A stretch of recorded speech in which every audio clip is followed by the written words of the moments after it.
Jadi saya mau cerita bahwa mungkin gini, kalau untuk memahami Israel, sekali lagi ini saya mohon dikoreksi ya, saya bukan ahli ahli sejarah, tapi saya mencoba membawanya ke arah sejarah karena kalau enggak ini kayaknya susah kita paham gitu.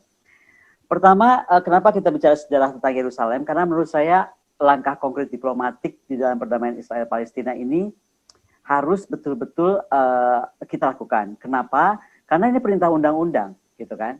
Dan saya betul-betul ingin kalau memang ini perintah undang-undang, ya sudah kita buat konkret aja. Nah, saya sudah bilang di tempat di pertemuan lalu, nggak akan mungkin memahami masalah ini kalau nggak tahu tentang sejarahnya. Tidak membuka hubungan diplomatik gitu. Tapi oke lah, kita mulai aja dari membuka sejarah. Yerusalem ini kan kota yang sebenarnya juga sudah dari mana sudah sangat lama dan mungkin kalau kita melihat di abad tahun 1330-an ya, itu udah jelas-jelas kok. Sebenarnya kota ini tuh mengandung kata-kata perdamaian, kota-kota yang terdiri dari etimologisasinya tuh dia adalah kota yang untuk sebuah kota untuk hunian damai, di mana misalnya bentuk Yerusalem pertama kali muncul dalam Alkitab. Jadi ini yang saya mau bilang juga kepada saudara-saudara saya, kawan-kawan saya, semua se-Indonesia dan dimanapun Anda berada, saya kok merasa ya kalau untuk memahami sejarah Israel, kita memang harus rajin baca kitab gitu, dan itu kebetulan adalah Bible. Kenapa? Karena saya melihat yang bisa merinci betul tentang sejarahnya semua ini adalah dari situ gitu. Dan sekali lagi di dalam pertama kali muncul di Yosua misalnya, itu sudah dikatakan bahwa nama Ibrani untuk Yerusalem adalah Yerusalem, yang berarti warisan perdamaian. Makanya sedih sekali kalau kita kemudian tidak melihat atau hari ini Yerusalem itu damai gitu. Nah, katanya ada 70 nama loh untuk Yerusalem itu. Demikian juga ada nama-nama misalnya yang saling bertuburkan antara rumah Tuhan, rumah suci, kue Yahudi, Kubah, apakah Kubah itu Kubah As-Sakrah, terus antara kue Tuhan, kemudian Templum Domini, Al-Aqsa juga sering disebut kue Sulaiman, The Holy of Holies atau Bukit Kuil atau Kodes HaKodesim gitu kan. Kemudian The Noble Sanctuary, semua. Jadi di sana tuh memang akan ada banyak nama, mungkin satu jalan bisa 3 nama, atau satu tempat bisa 3 nama atau 2 nama, karena memang sejarahnya sangat panjang. Misalnya saja di Sultan, itu kan juga gereja makam suci gitu, atau Menara Daud sering juga kita tahunya sebagai Benteng Harod. Nah, saya nggak ketemu 70 nama itu, tapi itu saya cuma ambil dari buku yang saya sedang baca tentang Yerusalem. Nah, ini saya cuma mau cerita ya, bagaimana kita mau ngerti tentang Yerusalem kalau kita tuh nggak baca Bible. Dan saya mungkin bukan karena saya tidak beragama Kristen, tetapi saya tuh mencoba mengerti dan memahami sejarah ini dari Bible. Kebetulan waktu saya di Inggris, saya tuh mampir ke British Museum. Dan di British Museum ini aku dapat buku, dan ini sengaja aku capture ya. Karena dia bagus, dia tuh punya timeline. Nah, dari timeline ini akan kelihatan misalnya saja, kita misalnya mulai dari eranya Pak Abraham, terus bagaimana itu masuk ini dari Bible semuanya, masuk ke Jacob, ke Genesis terus gitu kan. Kemudian percerah banyak dari mulai Ishak sampai Joshua sampai Moses gitu. Terus bagaimana di sinilah mulai muncul lah tentang Israel gitu kan. Terus bagaimana kemudian cerita berlanjut sampai kemudian kita memasuki di mana era misalnya Nebukadnezar waktu masuk itu di tahun berapa, dan kemudian terus Roman government ya kan. Ini dalam kalau kita panjangkan ini bukunya ini jadi seru kayak timeline betul. Hingga karena kita refer ke Bible, itu kita bisa lihat sampai Yesus disalibkan. Jadi saya berpikir bahwa tidak mungkin kita bisa memahami sejarah Israel dan juga Yerusalem tanpa kita berkemauan atau mau membuka halaman-halaman Torah atau Bible. Nah, kalau kita tidak membaca Torah atau Bible, kita akan lihat ini nih. Jadi kita bisa lihat dari kendali dari wilayah pagan kuno gitu kan, terus masuk ke kerajaan atau negara Israel Yehuda, terus dan akan kelihatan dari warna-warnanya sebenarnya yang paling lama di sana tuh apa gitu. Termasuk misalnya kaum Muslim dan Utsmaniyah, kemudian Bizantin, dan misalnya paling pendek tentang Israel dan Jordania. Nah, tapi kalau kita membaca buku tentang Yerusalem yang ditulis oleh Simon Montefiore, dia itu membagi tuh ada beberapa segmen. Pertama dari Judaism, bagaimana dari dunia Daud, kebangkitan Daud, kemudian Raja Yehuda, tentang perempuan Babylon, kemudian tentang Persia, Makedonia, Romawi datang, kemudian Herod, tentang Yesus, kemudian tentang Herod berakhir, kemudian perang Yahudi dan kematian Yerusalem sendiri. Nah, dalam Herodes period misalnya disampaikan bahwa Herodes itu memerintah 37 sampai 4 sebelum sampai tahun 4 sebelum Masehi, dan dia membangun benteng untuk melindungi bait suci. Dan dia namakannya itu sebagai Mark Antony karena Mark Antony dianggap sebagai pelindungnya. Benteng ini sebenarnya juga menampung pasukannya dia, selain juga tempat penyimpanan jubah imam besarnya. Dan benteng terakhir orang Yahudi dalam pengempungan Yerusalem itu adalah ketika bait suci kedua dihancurkan. Saya yakin secara tradisional kaum Kristen itu percaya selama berabad-abad sekitar benteng Antonia itu sebenarnya adalah situs Praetorium Pontius Pilatus, ketika di mana Yesus diadili karena dianggap melakukan pengkhianatan. Dan ini didasarkan pada batu-batu ubin yang masih ditemukan di sana di bawah gereja penghukuman dan biara suster Sion, di mana ada gambaran Yohanes di Yohanes 19:13 sebagai lokasi pengadilan Yesus. Nah, kita juga bisa melihat di bukunya Simon ini tentang Aelia Capitolina. Yerusalem itu dirubah namanya menjadi Aelia Capitolina, dibangun dengan gaya khas kota Romawi, di mana orang Yahudi itu kemudian dilarang masuk ke situ dan diizinkan hanya sekali setahun. Jadi kalau kita lihat bangsa Yahudi itu memang saya sih kalau ingat museumnya itu memang sejarahnya panjang dan menyakitkan gitu ya. Bagaimana dia cuma bisa di abad ke-7 itu sampai abad ke-7 dia hanya boleh satu kali aja setahun memasuki Yerusalem. Nah, di abad ke-4 kemudian Kaisar Konstantinus memerintahkan membangun tempat-tempat suci Kristen ya, termasuk gereja makam suci. Dan diyakini pada era zaman Bizantium sebenarnya Yerusalem itu semuanya orang Kristen, nggak ada orang lain. Karena dari makam-makamnya itu ketahuan bahwa itu adalah makam Kristen semuanya. Gitu. Nah, abad ke-5 kota ini bergeser, kemudian ke kekuasaan Persia, dan kemudian balik lagi ke Romawi Bizantium. Abad 7 setelah serangan Sasanid II, Jenderal Sarbarzas ini dan Sahin menyerang Yerusalem dibantu orang-orang Yahudi dan Palestina yang bangkit melawan Bizantium. Nah, Kristen itu juga mengalami dua masa ya kalau dibaca dari bukunya Simon ini. Ada puncak kejayaan Bizantium dan kemudian redupnya Bizantium dan invasi Persia tadi. Nah, Islam itu masuk kemudian dalam bab-bab terkait penaklukan Arab, terkait Umayyah yaitu kuil di restorasi, kemudian terkait dinasti Abbasiyah yang melakukan penaklukan dari jauh, dan kemudian masuk era Fatimah era gitu. Nah, Umar bin Abdul Khattab itu masuk di 638 Masehi. Dalam pengempungan tahun di Yerusalem tahun 614, ini ada yang coret-coret. Anyway, setelah 21 hari perang tanpa henti, Yerusalem itu akhirnya direbut. Kronik Bizantium ini menceritakan bahwa Sasanid dan Yahudi ini membantai puluhan ribu orang Kristen dan menghancurkan monumen gereja termasuk gereja makam suci. Dan kota ini ditaklukkan di tangan Sasanid selama sekitar 15 tahun sampai kemudian Heraklus itu merebutnya kembali di tahun 629. Nah, Yerusalem di Bizantium itu ditaklukkan oleh tentara Arab Umar Ibn Abdul Khattab pada 638, dan ini sebenarnya buat kaum Yahudi ini menghapuskan pembatasan. Tadi kan saya bilang bahwa kaum Yahudi itu dilarang masuk kecuali satu tahun sekali.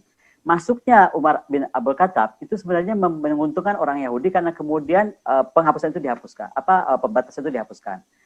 Dan di era inilah kemudian kota ini disebut sebagai Madinah Bai al-Maqdis atau kota bait suci. Sebuah nama yang terbatas pada bait suci, dan sisa kotanya itu yang lainnya disebut Ilia atau yang mencerminkan nama Romawi ya, Aelia Capitolina.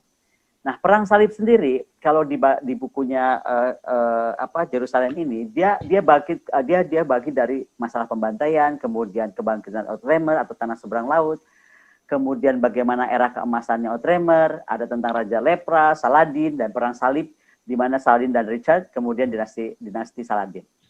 Nah, Khalifah Umar dan perang salib ya. Nah, selama penaklukan Islam di Suriah atas perintah Khalifah Umar, Yerusalem ini dikepung dan dikuasai bangsa Arab pada tahun 637. Di era pemerintahan Muslim, sebenarnya banyak pemimpin agama itu bergantian karena mereka saling bermusuhan dan itu semua terpecah belah. Kemudian Yerusalem sendiri sering dikepung dan sering sekali berpindah tangan. Dari tahun 1070 Masehi dan seterusnya, penguasa Seljuk Muslim juga semakin mengancam waktu itu dunia Kristen, dan Paus Urbanus II akhirnya merukan perang salib. Ada 5 kali ya mungkin kalau perang salib yang terjadi untuk menaklukkan Yerusalem dalam 200 tahun. di mana kemudian 1244 tentara salib akhirnya kehilangan kendali atas kota ini dan sekali lagi jatuh lagi kepada pemerintahan Muslim. Nah, Mamluk sendiri kalau kita lihat kan mereka ini bangsa budak, tapi kemudian bisa dapat dengan nasib yang baik gitu kan, di mana dia kemudian menjadi kelas-kelas ksatria di wilayah-wilayah Muslim, utamanya di Mesir, kemudian Levang, Mesopotamia, India. Dia akhirnya kemudian dapat menguasai kekuasaan militer dan mencapai pangkat tinggi, misalnya Sultan, Amir atau Beis gitu kan. Dia berpusat di Mesir dan terkena mengalahkan pertempuran Ain Jalut setelah sebelumnya melawan tentara salib pada tahun 1154 dan juga pada tahun 1213. Di 1302 Mamluk kemudian mengusir tentara salib dan mengakhiri perang salib. Dan dari dinasti Abuyah kemudian Mamluk ini dianggap sebagai penguasa atau pejuang sejati. Saya harus cerita ini semua supaya gini, kita tuh tiba-tiba sepertinya melihat Israel start dari Ottoman Empire gitu. Saya mencoba mundur jauh karena kalau dikait-kait ke Ottoman Empire, semangat Turki yang kemarin disampaikan Erdogan itu kita akan mudah tertular. Padahal tadi saya sampaikan ada sejarah panjang sebelum Ottoman Empire masuk. Bagaimana kedikdayaan Sultan Sulaiman, bagaimana bab tentang mistik dan Al-Masih, kemudian tentang keluarga Ottoman juga dibahas di situ di buku ini. Dan kemudian masuk kepada era imperium, jadi Napoleon kemudian masuk ke sana, kemudian Chateaubriand, kemudian penaklukan Albania, kemudian kota baru lahir, agama baru, kota Arab Imperia, dan akhirnya masuk ke Rusia. Terakhir adalah Zionisme yang kita nih kayaknya kalau di Indonesia sebentar disinggung cuma dua aja nih tentang Yahudi, tentang Zionisme. Zionisme kalau kita membaca bukunya juga itu biasa bahas tentang Kaisar, tentang pemain Ode di Yerusalem, tentang perang dunia. Kemudian tentang pemberontakan Arab dan deklarasi Balfour, kemudian mandat Inggris, baru masuk lagi pemberontakan Arab, kemerdekaan Yahudi dan bencana Arab, dan akhirnya perang 6 hari atau Yom Kippur. Nah, bangsa Yahudi kalau kita lihat sekali lagi dia itu dari permulaan abad 12 telah merasa banyak ditindas. Pertama oleh kaum Katolik, di mana kemudian orang-orang Yahudi itu kemudian perpindahan dari Eropa ke Tanah Suci itu meningkatkan jumlah populasi Yahudi. Setelah pengusiran dari Spanyol di 1492. Di abad ke-16, komunitas besar Yahudi juga berpusat pada 4 kota ya, Yerusalem, Hebron, Tiberias, dan Salfet. Nah, imigrasi besar ini kemudian kita kenal sebagai Aliyah pertama. Dari tahun 1881 itu, di mana kemudian saat orang-orang Yahudi itu lari dari Eropa Timur. Herzl kemudian adalah mendirikan pertama kali gerakan politik, yakni yang sekali lagi dia ingin sekali mendirikan negara Yahudi di tanah Israel. Dan kemudian bukunya yang terkenal ya, The Judenstaat itu keluar dan memaparkan visi tentang negara masa depan Yahudi yang mengetuai kemudian dia juga mengetuai Kongres Dunia Pertama tentang Zionis. Nah, ini disusul Aliyah kedua ya, tahun 1904, kemudian selama Perang Dunia I, Menteri Luar Negeri Inggris Balfour mengeluarkan deklarasi Balfour, yaitu deklarasi yang mendukung pendirian negara Yahudi di tanah Palestina. Jadi tetap sekali lagi adalah Inggris yang kemudian mendukung pendirian negara Yahudi di Palestina. Nah, atas permintaan kemudian Edwin Samuel Montagu dan Lord Curzon, kemudian Legion Yahudi dan Batalion Zionis itu membantu Inggris bagaimana menaklukkan Palestina. Oposisi Arab terhadap rencana ini berujung pada kerusuhan Palestina 1920 dan pembentukan organisasi Yahudi yang sekarang kita kenal akhirnya menjadi IDF, tapi tadinya dari Haganah atau pertahanan. Aliyah ketiga, keempat kemudian menyusul ya kan ke bagaimana 100 ribuan orang Yahudi pindah ke Palestina. Kemudian gerakan Nazi 1930 yang menyebabkan Aliyah kelima dengan maksudnya 1/4 juta orang Yahudi ke Palestina dan menimbulkan pemberontakan Arab Palestina. Jadi saya mau cerita bahwa sejarahnya tuh panjang sekali. Kenapa saya harus menceritakan itu? Saya tuh kemarin itu tiba-tiba mendengar salah satu dosen ya UIN, hanya sekilas aja gitu. Dia cerita bahwa kenapa sih kita nggak belajar dari Vatikan gitu? Vatikan juga bukan sebuah masalah yang gampang waktu diselesaikan. Nah akhirnya coba saya tuh mau menyinggung sedikit tentang Vatikan. Sekali lagi saya mesti belajar banyak ya, karena ini bukan pengetahuan saya betul, ini bukan keahlian saya, tapi saya mencoba melihat dari perspektif ini. Nah kawasan Kristen itu terdapat di gereja Makam Kudus, yaitu tempat ziarah penting para penganut orang Kristen di seluruh dunia. Ya. Ini kalau kita bicara tentang Yerusalem. Dan ini bagaimanapun juga terletak di sebuah lokasi yang sangat penting dalam kisah Yesus, yaitu kematiannya, penyalipannya, dan kebangkitannya. Dalam kepercayaan tradisi Kristen, sebenarnya Yesus itu disalibkan di sana di Bukit Golgota atau Bukit Kalvari, dan makamnya juga terletak dalam bangunan pekuburan yang diyakini sebagai tempat bangkitnya. Gereja Makam Kudus dikelola bersama oleh perwakilan aliran Kristen berbeda, terutama Patriarkat Ortodoks Yunani, dan kemudian kaum Fransiskan dari Gereja Katolik Roma dan Armenia. Nah, tempat inilah sebenarnya salah satu tujuan ziarah utama bagi ratusan juta orang Kristen, dan saya ikut apa yang saya cerita kemarin bahwa Via Dolorosa dan lain-lain juga melewati tempat-tempat itu. Nah, bagi kaum Muslim sendiri atau Islam, kawasan Muslim ini adalah kawasan yang terbesar sebenarnya dari empat suci kubah batu ya, atau Al-Sakra atau Dome of the Rock, dan Masjid Al-Aqsa di dataran tinggi yang dikenal oleh umat Islam sebagai Haram Al-Sharif. Nah, masjid yang dikelola oleh sebuah lembaga wakaf ini sebenarnya merupakan tempat suci ketiga dalam Islam setelah Masjidil Haram dan Masjidil Nabawi di Madinah. Umat Islam sendiri meyakini Nabi Muhammad sekali lagi datang ke Masjidil Aqsa, kemudian melakukan Isra Miraj, kemudian bagaimana kemudian berdoa dengan para nabi di situ, dan adalah kubah As-Sakra yang berisi batu fondasi yang diyakini umat Islam sebagai tempat bertolaknya Muhammad menuju surga saat peristiwa Miraj itu. Di satu sisi itu juga kawasan Yahudi karena itu terdapat kotel atau dinding ratapan atau tembok barat, sisa dari dinding tempat berdirinya bait suci zaman dulu. Nah, di sini sebenarnya ruang Maha Kudus atau situs paling suci dalam agama Yahudi itu dianggap ada di situ. Dan umat Yahudi itu percaya inilah tempat batas fondasi penciptaan dunia, di mana Abraham atau Nabi Ibrahim itu juga mengorbankan anaknya Ishak atau Ismail. Nah, banyak orang Yahudi yang percaya bahwa Dome of the Rock adalah tempat ruang Maha Kudus itu, dan saat ini tembok barat adalah tempat orang Yahudi berdoa, dan sekali lagi adalah terdekat ke ruang Maha Kudus itu. Dan sekali lagi yang saya tahu dari buku ini ya, kalau saya ke sana saya sampai nggak tahu sampai pengelolaan, tapi kalau dari sini kita lihat bahwa itu dikelola oleh Rabi dari tembok barat, dan sekali lagi itu menjadi tempat utama kunjungan pilgrimage kaum Yahudi. Nah, kalau kita lihat, kita kan bisa lihat, nah ini menarik kan. Jadi kalau kita lihat ini, itu betul-betul terlihat betul bagian tempat Islam itu besar juga lumayan, kemudian kawasan Kristen, kawasan Armenia, kawasan Yahudi, dan inilah di mana kubah batu berada. Kenapa kita mesti belajar dari Vatikan? Itu pertanyaannya.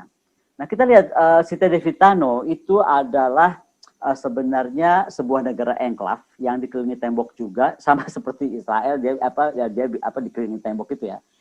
Di dalam kota Roma di Italia dengan luas yang hanya 44 hektar. Negara ini sekali lagi berbentuk eklesiastik, diperintah oleh Paus. Pejabat tertinggi negara inilah Terus Katolik, dan sejak Paus Avignon pada tahun 1377 mereka ini sebenarnya tinggal di istana apolistik. Selain juga istana lain yaitu di Roma. Nah, istilah negara kota Vatikan ini berbeda dengan tata suci. Kenapa? Tata suci itu berasal dari kekristenan awal dan merupakan tata episkopal pertama dengan 1,2 miliar penganut Katolik seluruh dunia. Dan sekali lagi, memang sejak awal pendiriannya memang ada di sekitar Bukit Vatikan. Pendirian Vatikan juga dianggap suatu ciptaan baru. Sekali lagi bukan dianggap negara gereja, karena negara gereja kalau nggak salah itu lebih luas jauh daripada itu. Dan kalau nggak salah mencakup hampir bagian tengahnya Italia, gitu kan. Nah, menurut perjanjian Lateran, tata suci ini memiliki pemilikan yang penuh, kekuasaan eksklusif, dan yurisdiksi yang kemudian otoritas yang berdaulat atas kota Vatikan. Nah, kalau kita lihat antara Roma, Paus, dan kerajaan Italia kan diperkirakan sebenarnya sebelum ada agama Kristen pun Ager Vaticanus ini sudah Vaticanus ya. Ager Vaticanus itu dianggap tempat suci memang dari dulunya sebelum masuk agama Kristen. Nah, di mana tahun 326 gereja pertama dibangun di atas tempat yang diperkirakan sebagai makam Santo Petrus. Nah, Paus memerintah banyak daerah di semenanjung Italia lebih dari 1000 tahun hingga abad ke-18. Dan ketika Italia dipersatukan, nah disinilah masalahnya muncul, beda ya kalau sama sama Israel. Italia itu menjadi masalah tuh ketika akhirnya Italia dipersatukan di bawah sebuah kerajaan di 1870. Dan ini kemudian membuat wilayah kekuasaan pemimpin gereja ini dimasukkan ke dalam wilayah Italia. Dan akhirnya wilayah-wilayah Paus ini dikurangi ketika Roma dianeksasi. Timbullah konflik antara gereja dan kerajaan Italia yang akhirnya diselesaikan dengan perjanjian Lateran. Itu ditandatangani 11 Februari 1929 oleh Kardinal Gaspari. Dan kemudian Benito Mussolini yang mewakili Raja Victor Emmanuel. Nah, isi utama ini sebenarnya adalah bagaimana negara Vatikan yang berdaulat di bawah pemerintahan tata suci, dan itu adalah satu istimewa sebenarnya bagi agama Katolik, dan juga diberikan ganti rugi. Karena apa? Karena kemudian Vatikan ini dianggap mengalami kerugian dengan masuknya Vatikan ke Italia. Perjanjian Lateran ini kemudian diakui ya, meskipun Perang Dunia selesai, kemudian sistem kerajaan Italia itu berakhir, tapi sampai hari ini Vatikan tetap berdiri tegak gitu, dan tetap dihormati, dihargai seperti adanya. Nah, monarki elektif, Vatikan ini merupakan sebuah kasus, sekali lagi kasus unik, yaitu suatu monarki elektif di mana fungsi kepala negaranya itu tidak diwariskan, tapi dipilih oleh Dewan Kardinal. Pertemuan Dewan Kardinal ini disebut konklav katanya, dan dilaksanakan di Kapel Sistina, dan istilah tata suci itu merujuk kepada otoritas, yurisdiksi, dan kedaulatan Paus. Sebagai negara berdaulat, Vatikan juga mempunyai hak mengirim dan menerima diplomat. Dan menariknya karena Vatikan itu terlalu kecil, maka diplomat-diplomat asing itu berkedudukannya di Roma. Maka Vatikan itu menjadi menarik, atau Italia itu menjadi menarik karena di mana dalam perwakilan ada di dalam negaranya ada perwakilannya, ada perwakilan negara lain gitu istilahnya. Nah, ini yang mau saya singgung. Kenapa saya mesti bicara panjang lebar tentang Yerusalem dengan sejarah yang panjang? Sekali lagi saya nggak bersifat menggurui, tapi saya mengajak saudara-saudara saya, mungkin kaum muslimin yang kurang paham tentang latar belakang Israel dan sejarahnya. Kita harus lihat ke sana, karena dan untuk melihat ke sana memang kita mesti baca Bible, nggak bisa enggak, karena catatan paling panjang atau paling rigid tentang ini ada di Bible. Mungkin selain Bible kita bisa belajar dari sejarah Cina, karena hampir sama nih usia apa yang diceritakan dari Bible tuh di Cina pun sedang terjadi beberapa kekaisaran dan dinasti. Cuman masalahnya kan nggak bisa dikaitkan begitu aja gitu. Nah, ini yang sekarang saya mau bilang. Waktu dalam satu diskusi, saya itu disampaikan ya beberapa, termasuk juga salah satu pandangan dari Pak Tubagus Hasanuddin dari Komisi 1. Apapun juga peran Indonesia itu terhadap Israel tuh dari Palestina tuh harus diwujudkan perdamaiannya. Kenapa? Karena peran Indonesia dalam perdamaian dunia adalah amanat pembukaan Undang-Undang Dasar. Disampaikan itu di alinea keempat. Intinya bagaimana Indonesia wajib mewujudkan perdamaian dunia, yang asasnya itu kemerdekaan, perdamaian, dan keadilan sosial. Nah, karena ini alasannya, saya itu sebenarnya bertanya gitu. Kalau ini perintah undang-undang, maka wajib dilaksanakan, apalagi perintah undang-undang dasar.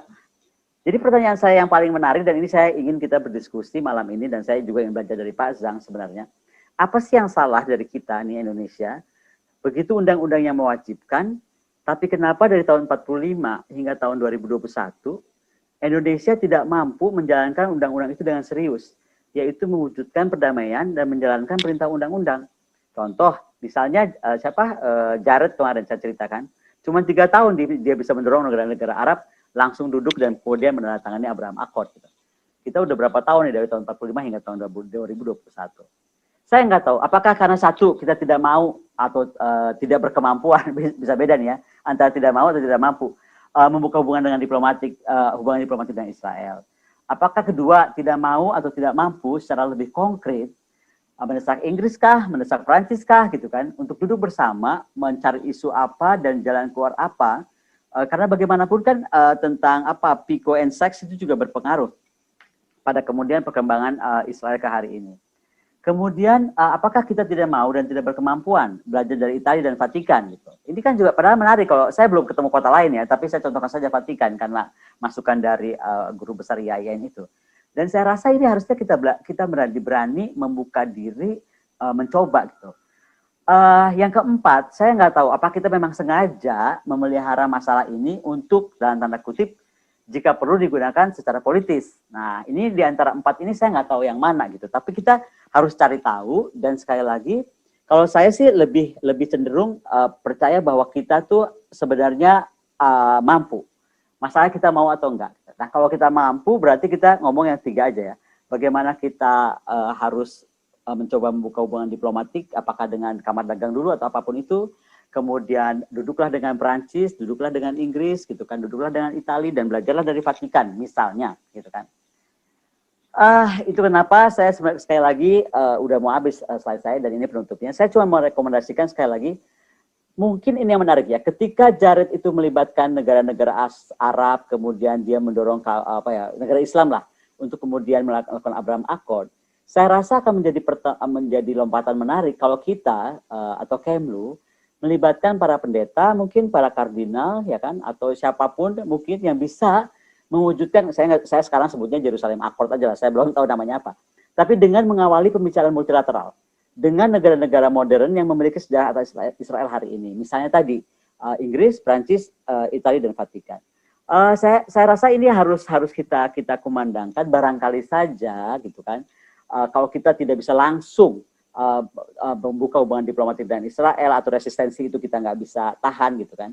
Pembelajaran atau edukasi itu mesti kita mulai dari sini. Bagaimana kita kemudian secara aktif menjalankan tadi perintah undang-undang, jadi lebih konkret. Karena begini yang menarik buat saya tuh kesimpulan dari Komisi 1 selama ini kita tuh hanya menghimbau, meminta, mendorong lahirnya Palestina merdeka, meminta, mendorong, menghimbau. Kayaknya nggak selesai-selesai gitu. Apa langkah konkretnya? Makanya saya sekali lagi mungkin adalah sebuah rekomendasi yang menarik kalau ini cuma ide saya aja gitu. Kemlu mungkin udah waktunya melibatkan juga para pendeta, para kardinal atau tokoh-tokoh Kristen untuk kemudian tadi mendekati beberapa negara ini dan mencari solusi atas permasalahan di Yerusalem khususnya karena itu menjadi kota perebutan. Saya rasa itu aja kalau yang saya mau share malam ini. Sekali lagi saya nggak coba mengajari, saya coba mencoba membuka wawasan kita dan kalau saya ada salah, saya mohon maaf ya. Jangan jangan marahin kayak Ahok, orang Kristen ngomong Islam, nanti saya orang Islam ngomong Kristen jadi salah lagi gue.